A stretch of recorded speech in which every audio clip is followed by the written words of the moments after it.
Get ready for dictation, please. 5 seconds. Start. Honorable Chairperson Sir, I thank you for giving me permission to speak on this compulsory voting bill 2014. The contention of the honorable member who has brought this bill is that a voter who is eligible to vote in the election should exercise his right when called by the Election Commission. He wants all the people to vote in the elections. The reason as to why he has brought this bill is that in the elections there is lower turnout. The other reason is that it encourages the citizen to exercise his right in order to elect their representative.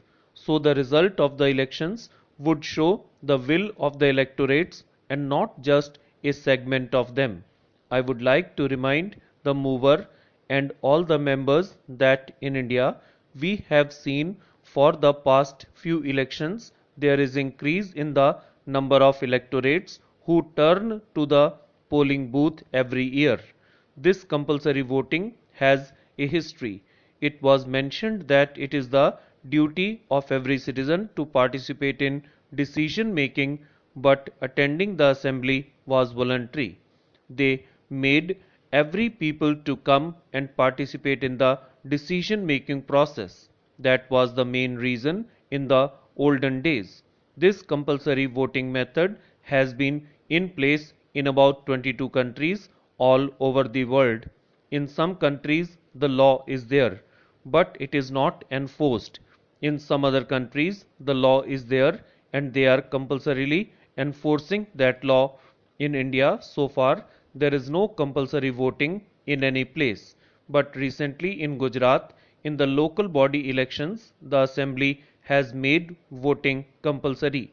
It was mentioned that if anybody does not vote, he would be penalized.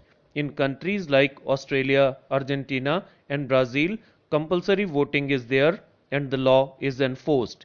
If an electorate does not turn to the polling booth, he is punished.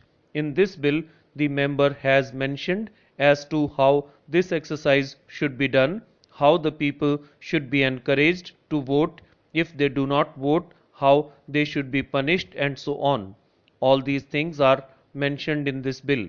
All over the world, the reason for compulsory voting is that it looks upon the voters' participation as a civic duty similar to taxation or compulsory education or military service and so on.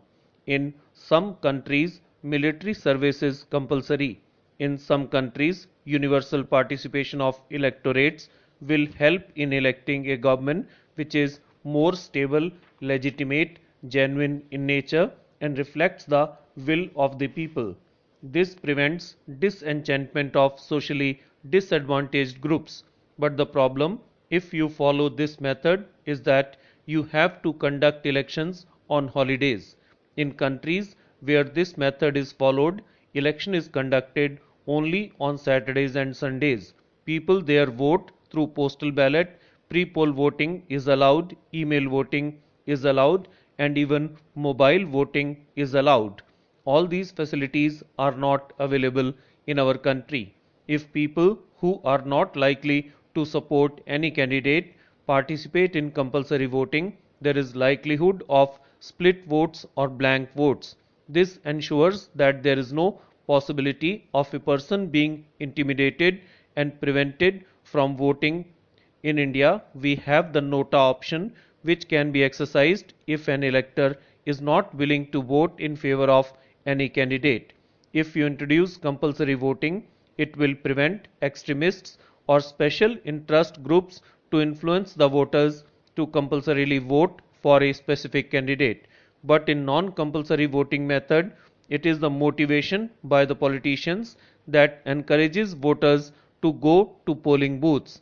The outcome of the election, where voting is compulsory, reflects more the will of the people rather than who is more able to convince the people to take time out of their day to cast vote. Compulsory voting motivates people to take part in the election process and politics. The advantage of compulsory voting is that there is need for less funds for campaigning because it is compulsory, people have to vote. But there is also a disadvantage. In Australia, where there is a preferential method and compulsory voting, they select the candidates and they contest the election. Depending on the preferential vote the candidates get, they get electoral funding from the government. So some of them are intentionally going through this process to collect money from the government. The only advantage seems to be that studies show that compulsory voting improves the income distribution among the voters. I do not know what the reason is for that. The people who argue against compulsory voting say that it impinges upon the rights of the voters. It is a civic right rather than a civic duty like right to free speech and right to attorney.